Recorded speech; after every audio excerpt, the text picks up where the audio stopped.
Assalamualaikum warahmatullahi wabarakatuh. Hai Poppers. Saya hari ini ngobrol-ngobrol sama seorang vokalis yang kalian pasti udah pada kenal semua. Dia merupakan vokalis dari grup Bass Jam. Ini band hits banget di tahun 90-an. Sempat reunian dan akhirnya bikin Bass Jam reuni ya. Kita akan ngobrol-ngobrol bersama Sigit Bass Jam atau Sigit Wardana. Betul nggak, Wardana? Betul. Oke.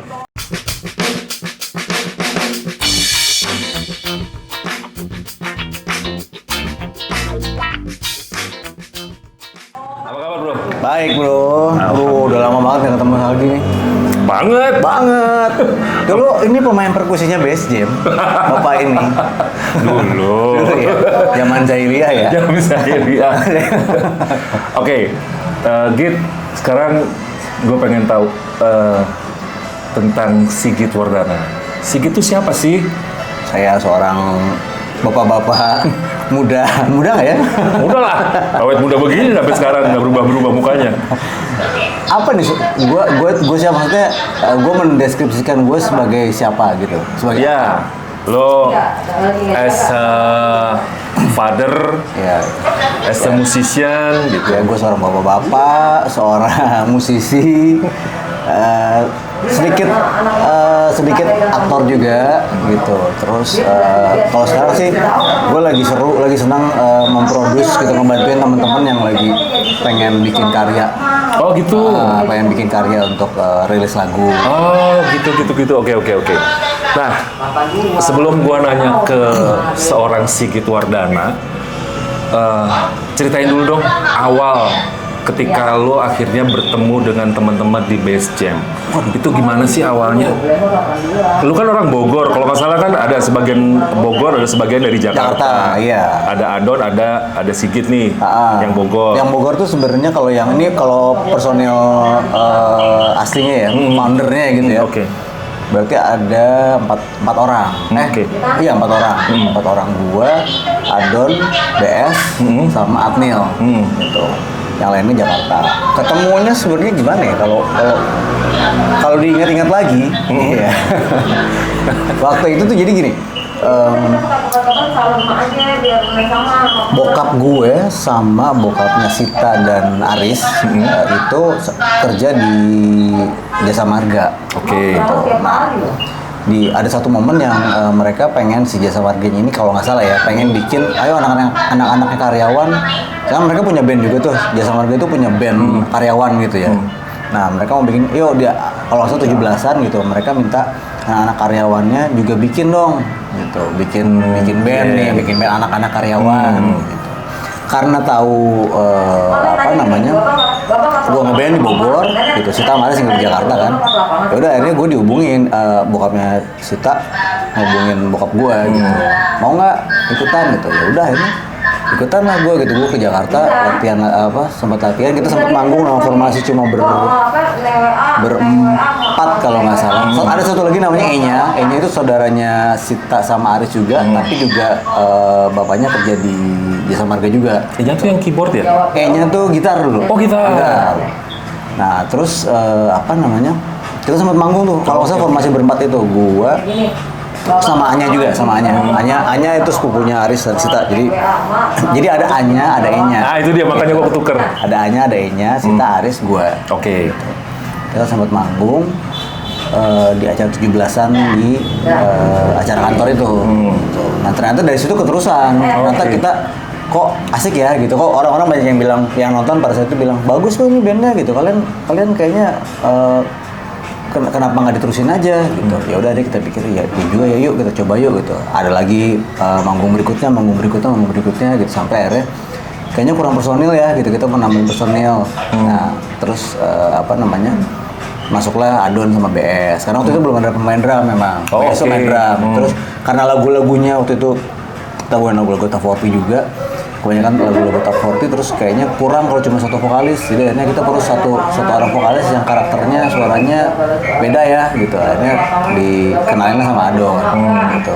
Udah kebentuk terus E-nya pada saat pembuatan demo album pertama kalau nggak salah itu E-nya tuh harus keluar mengundurkan diri diganti sama Adnil. Adnil itu temannya sama gue. Gitu.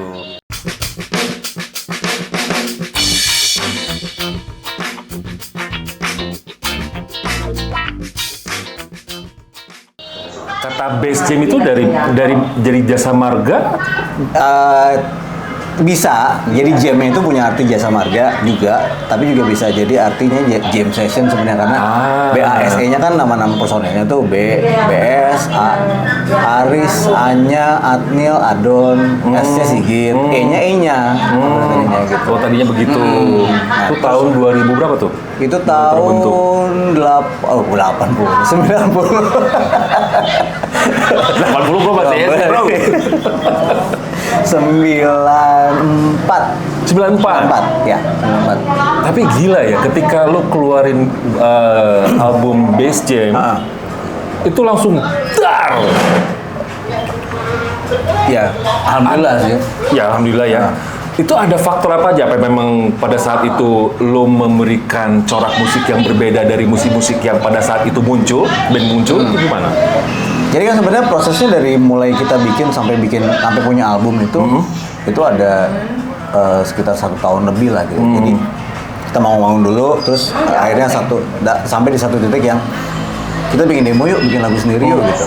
Terus udah bikin demo, ditawar-tawarin ke label, sampai ada satu label yang oke gitu mau sign baru rilis tahun 96 itu album pertama. Nah kalau ditanya kenapa gitu ya, maksudnya kenapa sampai bisa boom gitu di album pertama itu, gua nggak tahu sih sebenarnya. Kita nggak ada yang tahu sebenarnya waktu itu.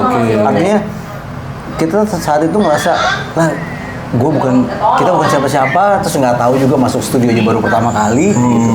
Bikin lagu juga ya seadanya aja, bikin lagu sebisanya aja gitu. Ya mungkin sih kalau lihat sekarang itu, kalau dipikir-pikir lagi ya mungkin pada saat itu belum ada. Waktu itu kan band juga udah mulai banyak ya. Iya betul. Cuma emang rata-rata yang band yang bisa sampai punya album gitu ya, masuk ke industri itu yang udah dewasa lah gitu bisa bilang, mungkin umurnya 25 tahun ke atas gitu personilnya. Sementara Base Jam kan waktu itu di bawah 20 tahun rata-rata gitu, mayoritas di bawah 20 tahun. Jadi kalau bilang masih teenage ya. Iya, masih remaja ya. Bahkan Sita waktu itu masih SMP ya. Oh iya. Kita masih SMP. Rekaman tuh dia baru masuk SMP kalau nggak salah.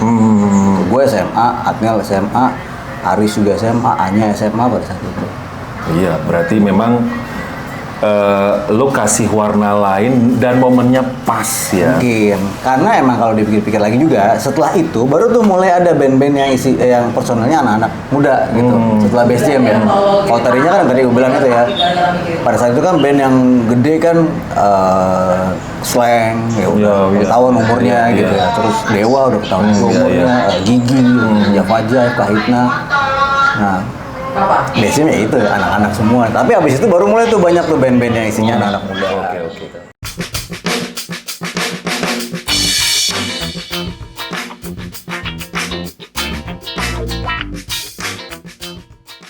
Berapa album Base Jam? Album studionya ada gitu. Ada 6. Ya 6. Album The Best-nya 1, sebenarnya 2 sih. Yang satu lagi itu album Reunion gitu. Oke. Nah, dalam perjalanan lu kan tiba-tiba ada kabar lu keluar. Kalau nggak salah tahun 2006 itu kenapa lu memutusin keluar tuh? Sebenarnya ceritanya dari, kalau ditanya kenapa gue keluar, ceritanya dari sebelumnya gitu. 2004 itu Base Jam vakum. Oke. Memutuskan untuk vakum. Ya gue kan nggak selama 96 sampai 2004 itu ya kerjaan gue emang cuma ngeband doang gitu. Gue kuliah pun terus terang waktu itu lagi berantakan juga gitu, sekolah berantakan pokoknya. Gue ngapain tiba-tiba bikin vakum, gue bingung ngapain gitu kan. Akhirnya gue menemukan keasikan di pertama di syuting, gue ditawarin main sinetron gitu. Sebenarnya Itu udah kamu ngasah talenta lo yang lain gitu. karena nggak punya kerjaan aja sih sebenarnya awalnya. Terus terang bener, gue waktu itu bingung di hari Base Jam vakum, malamnya tuh ya kita meeting, oke kita vakum, mutusin. Terus gue besok paginya gue langsung dapet ini callingan untuk apa namanya, casting gitu. Ya udah, karena gue ngerasa gue gak ada kerjaan, ya udah. Bersikat ya. Iya, kayak berangkat lah gitu casting juga bego-begoannya gue nggak tahu gitu kan. Ternyata dapat keterima gitu, karena mungkin perannya kalau nggak salah waktu itu emang dicarinya yang pemain band gitu kalau nggak salah. Ya udah dari situ keterusan terus sampai gue bikin band baru juga gitu. Ya, kalau nggak salah lo bikin band baru ya setelah keluar dari Base Jam. Iya, Nuva. namanya Nuva. Nuva tuh apa sih artinya? Nuva, gue lupa dia. Berempat. Nuva. Berlima. Nu itu kalau nggak salah, Mbak. Maksudnya Itu baru. new ya, New. baru ya. Fa itu nada keempat. Do re mi fa. Fa itu nada keempat. Nuva. Berempat orang. Oh gitu. Tuh band masih ada? Ya kita harus menghadapi. Bubar. Berubah juga. Lo di situ jadi vokalis. vokalis. Sama dia. Nuva itu kita ngerintis, saya berempat tuh ngerintis sampai akhirnya bikin lagu segala macam, bikin demo, sampai ada label yang mau gitu ya, label yang mau sign kita, Nuva.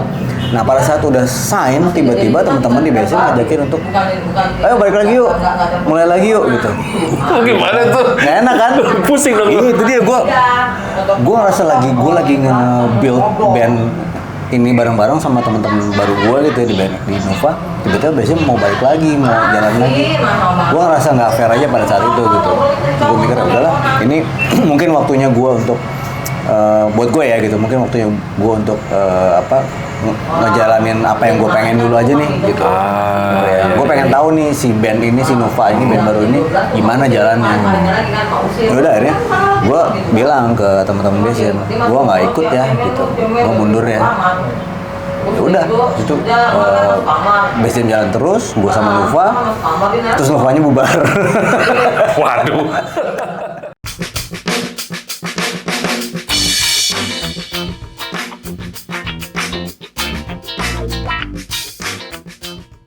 Sempat rilis satu album, abis itu terus bubarnya gue lupa gara-gara apa, terus gue solo akhirnya gitu. Gue ditawarin buat project solo gitu. Nah itu keasikan lagi terus sampai 2000, sampai sekarang sebenarnya project solo ya. Iya. Berarti setelah lo bubar itu kan,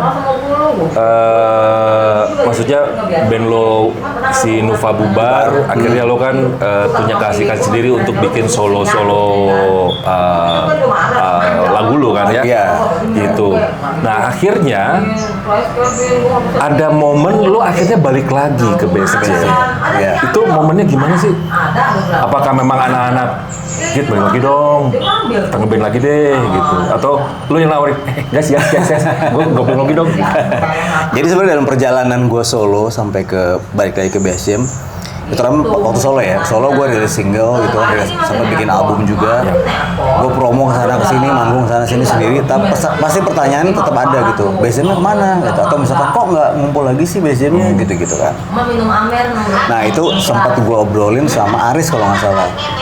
Ternyata teman-teman BSM juga gitu, kalau nggak salah gitu juga, maksudnya mereka masih ada pertanyaan, Sigit kemana? Atau misalkan kok nggak ngumpul lagi gitu.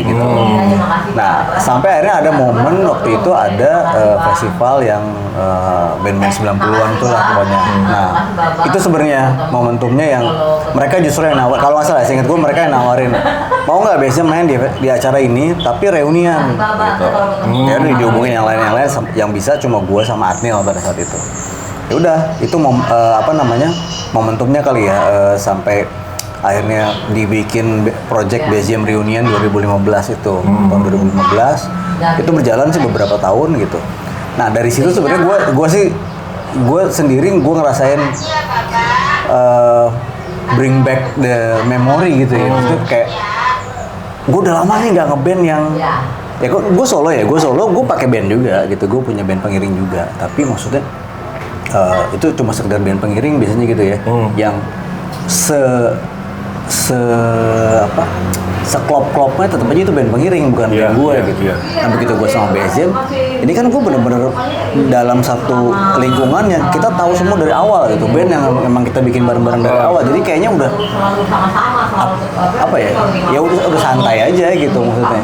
Nah itu ternyata gue kehilangan perasaan kayak gitu tuh pada saat gue keluar dari Bass Jam gitu. Jadi pas Bass Jam Reunion itu manggung-manggung, latihan segala macam, gue dapetin chemistry yang dulu pernah hilang, akhirnya balik gitu, lagi seru gitu. ya, ternyata punya band tuh seru ya gitu.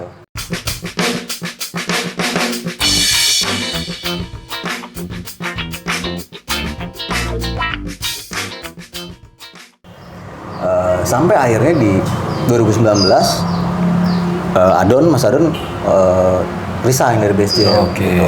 Nah itu yang bikin teman-teman akhirnya nawarin gue untuk lo balik lagi aja yuk gitu. Gue pikir ya karena gue juga ngerasa nyaman ya gitu, ya ayo gitu. Ya lagian kan Bass Jam juga yang membesarkan lu juga ya. Iya, udah kayak ada stempel cep Bass Jam. mau gua gimana pun bilang gue Sigit Wardanas kan, bukan Sigit Bass Jam, tetap aja orang nyebutnya Sigit Bass Jam gitu. Bukan Sigit Wardana. Mau gue mati-matian bilang pakai X ya gitu, tetap aja kadang-kadang suka Sigit Bass Jam gitu. Ah ya udahlah. Sampai akhirnya gue pikir udah salah satunya yang gue pikir pertimbangan gue gitu kenapa gue ayo balik lagi ke Bass Jam ya itu juga gitu. Udahlah gitu, gue daripada gue capek-capek, udah sekalian aja yuk balik lagi aja gitu. Oke. Itu yang akhirnya akhirnya lu memutuskan untuk balik ke Bass Jam. Tadi kalau nggak salah lu tadi sebutin Adnil juga pada saat itu sempat nongol juga ya? Iya, sempat ikut pas di Project Reunion. Project Reunion, tapi nggak lanjut ya? Enggak, jadi Project Reunion itu emang di stop di tahun 2019.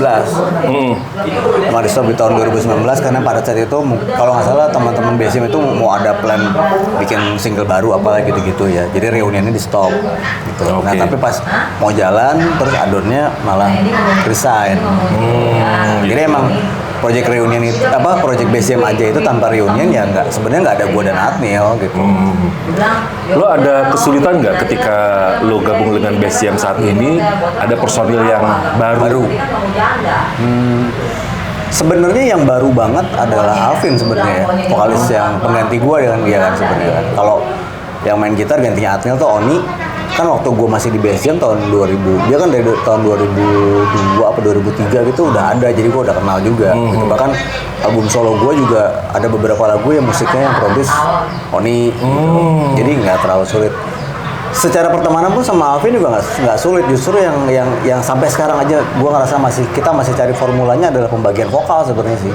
Karena kalau dulu kan jelas nih, gue sama Adon range-nya jelas gitu, bedanya jelas. Iya. Kalau sekarang ya kita hampir sama. Iya. Nah kalau sekarang tuh hampir sama gitu. Gitu. Jadi sebenarnya sampai sekarang kita masih cari formula yang enak tuh kayak gimana ya nyanyinya gitu.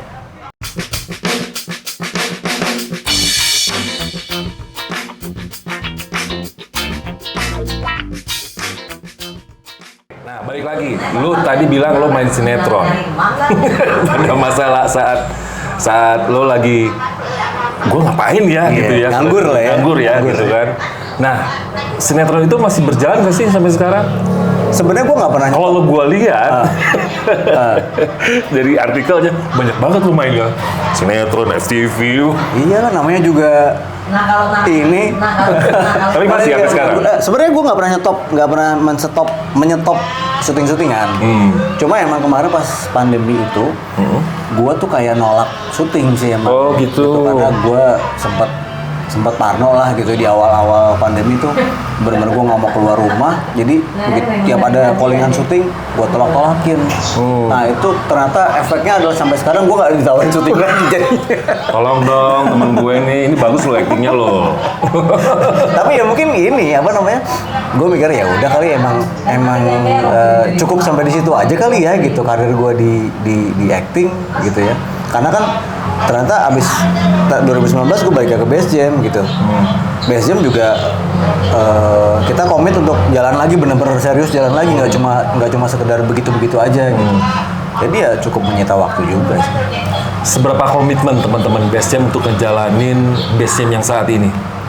Ya, kita kan emang punya tujuan ngeband sampai seterusnya gitu, sampai kita nggak bisa ngeband gitu. Oke. Cuma memang apa ya, kayak bukan jadi apa ya, terkenal itu bukan jadi target kali ya sekarang ya gitu. Kita lebih ke berkarya,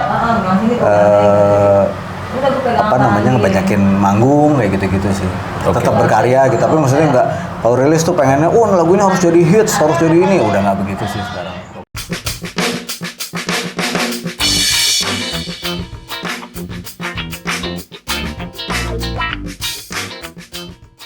Tadi lo sempat bilang lo jadi senang bantuin teman-teman yang mau ngerilis lagu lagi. Iya. Kalau dibilang lo jadi produser di situ, ya kan? Nah itu kenapa akhirnya lo punya niatan seperti itu? Gitu. Dari dulu sebenarnya.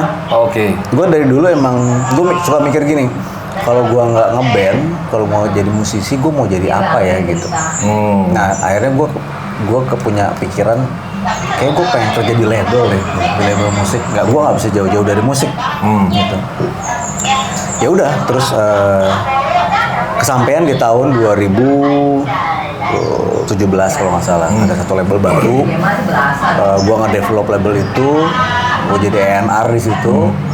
Ya udah dari situ gue nemuin, oh iya ya ternyata gue Ada passion juga di situ ya? Gue seneng gitu, kayak ada rasa senangnya. Jadi nggak cuma tampil di depan, tapi gue juga tahu di belakang tuh kayak gimana, di belakang layar tuh kayak gimana. Itu sih kayak gini loh, kayak gue mikirnya di Base Jam atau di gue sebagai musisi itu proses gue belajar gitu ya. Gue jadi artis gitu ya, itu proses gue belajar. Nah ini sekarang gue mengaplikasikan apa yang gue pelajarin itu ke teman-teman yang mau bikin karya gitu, mau bikin lagu. Oh, oke. Ada berapa artis yang udah lo tangani saat ini? Wah, waktu gue nggak pernah ngitung sih sebenarnya, lumayan sih, ada 20-an lebih sih. Nggak ada niatin bikin label sendiri? Gue bikin label sendiri tapi buat gue sendiri. Makanya lo banyak bikin keluarin album tuh ya. Single-single ya. Benar. Nah, Iya. kalau gue bilang lo produktivitas lo luar biasa. Lo bikin single terakhir itu sih kalau nggak salah single lo yang gambarnya tuh gambar truk. Oh iya, cover truk, iya. Ada gambar cewek gitu. Iya. Nah, gue bilang lucu juga tuh. Ada aja kepikiran kayak begitu. Nah proses lo akhirnya bikin single sampai yang terakhir ini tuh gimana sih, Git? Ya kalau salah lo single yang pertama atau yang kedua gue lupa, tentang bapak-bapak. Ya. Ceritanya bapak-bapak. Itu memang lo ambil dari pengalaman pribadi lo as a father. Ya. Iya. Terus gimana? Kalau solo kan sebenarnya gue dari 2009 udah solo ya. Ya, itu. Itu sebenarnya setiap tahun gue sampai tahun ini gue ngerilis single terus. Oke. Tiap tahun satu minimal gitu. Tapi berhenti di tahun 2020. Pas pandemi. Oke. Emang tadinya pertama gue pikir karena gue baru balik lagi ke BSM, gue stop dulu deh, nggak rilis single solo gitu.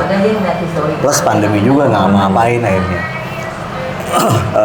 Nah terus di 2023 ini tuh kemarin gue emang udah niat tahun ini gue mau ngeber lagi lah gitu, mau ini lagi,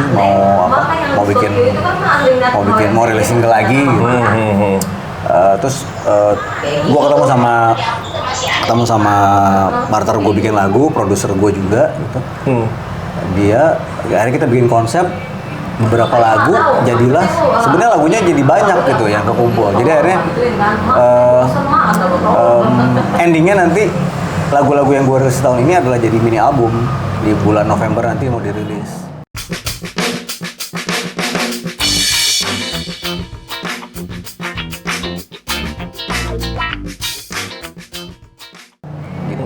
mini album kan lu bilang dari 2009 lu udah bikin solo. Oh iya nggak, ini yang di 2023 aja. Oh, yang dirilis dari sekarang, dari tahun ini aja. Oke. Yang ini jadi mini album. Kenapa gua rajin gitu maksudnya? Iya, Kenapa gua rajin. produktif? Sangat produktif. Gue ngeliatnya sekarang gini, gue ngerasa perlu beradaptasi dengan kondisi sekarang sih ya. Itu sekarang tuh, ya ini gue nggak tahu ini apa karena gue juga kerja di label, jadi gue tahu perubahannya gitu ya. Gue ngerasain sekarang lagu itu udah bukan lagi kayak dulu yang kita rilis satu lagu terus promosinya panjang, tapi rilis lagi 6 bulan kemudian rilis lagi terus promosinya panjang gitu. Kalau sekarang tuh udah jadi konten menurut gue gitu lagu itu. Oke. Jadi ya kayak konten, lu misalkan posting di sosmed, ya kan bisa tiap hari atau 2 hari sekali, cepet kan? Iya betul Gitu. betul. Jadi gue mikirnya lagu itu sekarang udah jadi konten gitu, karena algoritma yang sekarang kan orang-orang dengerin lagunya di digital gitu ya. Digital kan pasti balik lagi ke algoritma kan. Betul. Nah, kalau kita semakin sering rilis, makin sering terbaca di algoritma, harusnya ke blow up, keangkat gitu ya. Gitu. Nah, gue mikirnya gitu sih. Jadi ya kayaknya harus sering-sering rilis single sih kayaknya gitu.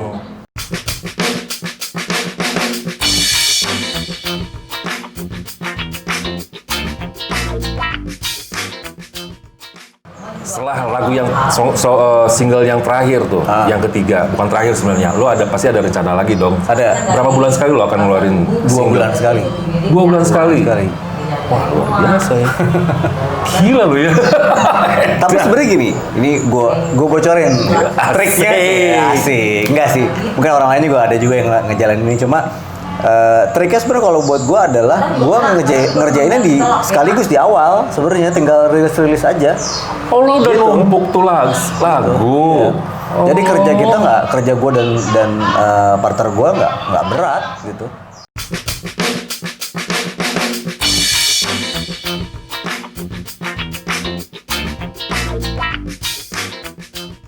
Ngomong-ngomong, Git, target lo sebagai solo penyanyi, juga target lo sebagai ngeband di BSJM ini apa sih? Target-target lo? Pengen terus berkarya aja sih sebenarnya gitu ya. Kalau mungkin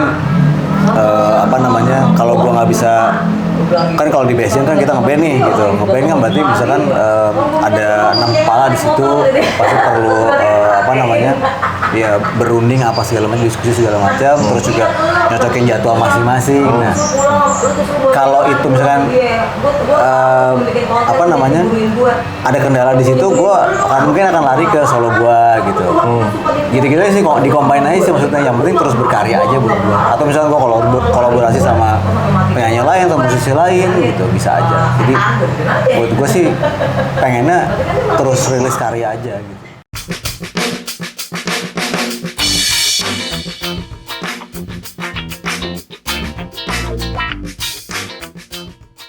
Oke, pertanyaan gue yang terakhir, Git. Ya, terakhir lagi. Ketika lo sudah melakukan semua hal yang sudah lo lakukan ini, apa yang lo akan lakukan untuk lo sebagai Sigit Wardana? Apakah lo akan pensiun? Oh gitu. Enggak sih Apakah kayaknya. lo akan fokus ke satu bidang yang lain? Enggak. Gue pernah, waktu gue awal-awal kerja di label itu di 2017, gue pikir oke, ini mungkin titiknya gue harus berhenti jadi orang di depan layar gitu, jadi performer gitu ya. Tapi ternyata enggak juga gitu. Gue tetap dapat tawaran untuk nyanyi, tetap tetap aktif di depan panggung juga, di depan layar gitu. Jadi ada gue mikir, ya udah, gue nggak perlu mentargetkan kapan gue harus berhenti, kapan harus fokus di satu titik. Ya udah, gue jalanin aja semuanya sih kalau gue gitu. Jalanin aja semuanya. Gitu ya. Alhamdulillah dong. Insya Allah ya berjalan lancar semuanya. Yang penting ya berusaha yang terbaik aja gitu. Artinya nggak kalau lo nggak bisa, gue sih selalu mikir gitu ya, kalau gue ngerasa nggak bisa maksimal di satu bidang, ya mending nggak usah gitu. Tapi selama ini alhamdulillah apa yang gue jalanin, gue senang dan gue ngerasa bisa, paling nggak buat diri gue bisa melakukan yang terbaik lah gitu.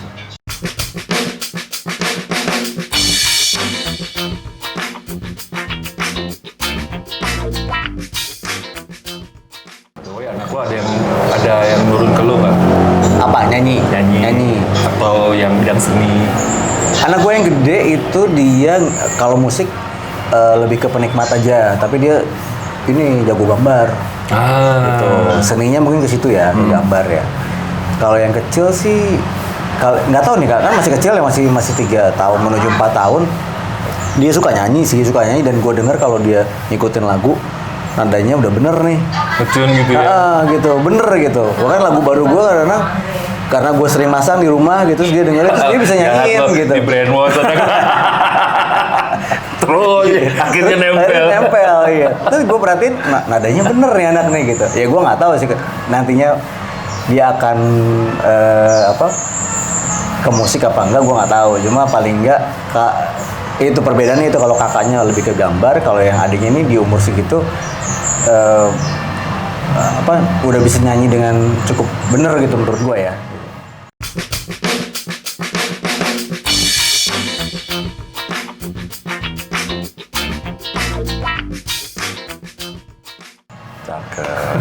Itu dia Popers,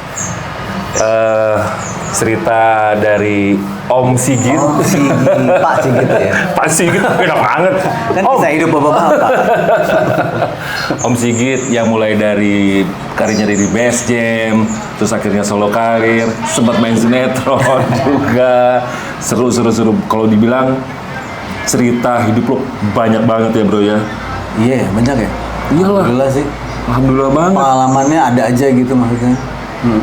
Dan sepertinya mimpi lo sudah mulai tercapai gitu ya. Ada nggak sih mimpi lo yang belum tercapai? Banyak sih sebenarnya. Banyak. Masih banyak. Masih banyak. Ya maksudnya kan salah gini, satunya apa? Misalkan gini, gue bikin solo gitu ya. Bikin karya solo ya, gue terus terang karya solo gue belum ada yang secara komersil, secara stream sama segala macam yang benar-benar tinggi banget sih, itu belum ada.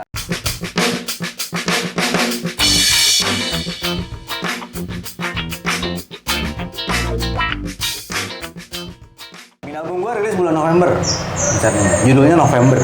Dewi tahu ada. Belum depan dong. Iya. Tuh, keluar lagi. Judul lagunya yang rilis bulan depan itu November. Kenapa November? EP-nya judulnya November, dirilisnya bulan November. Kenapa November? Karena gini, ceritanya semua lagu-lagu di mini album itu tentang gue dan keluarga gue, ada cerita tentang gue dan waktu gue ngelamar istri gue, gitu. Ada cerita waktu anak gue lahir, So sweet. gitu. Terus tadi ada kisah hidup bawa bapak, cerita gue kuliah jadi bawa bapak, gitu kan. Akhirnya makanya dikasih judul November, karena November itu adalah bulan yang spesial buat gue sih gitu. Gue married November, istri gue ulang tahun November, anak gue dua-duanya November. Oh lahirnya. Keren. Jatuh tempo November.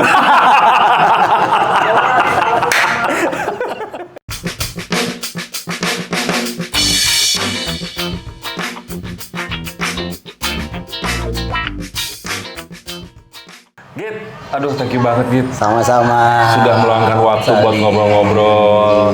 Iya. Sono sih, pasti sono ya. Sono teh kangen, masih kangen. Karena ini kita lanjut lagi ngobrolnya. Tentu saja gitu kan. Karena gue nih, kata Om Sigit tadi pertama bilang, gue pernah main perkusi sama bandnya Best Jam. Hampir setahun ya? Ada setahun. Setahun kali ya? Sama joki NTRL. Yoi. Git, thank you. Sama-sama. Sukses, salam buat keluarga. Ditunggu single yang keempat berarti ya. Single keempat plus mini album langsung. Plus mini album langsung, November. Tuh ya, Popers siap-siap ya. Jangan lupa di-download di streamingnya. Oke? Ya. Nah, thank you. Assalamualaikum. Mau direndahkan.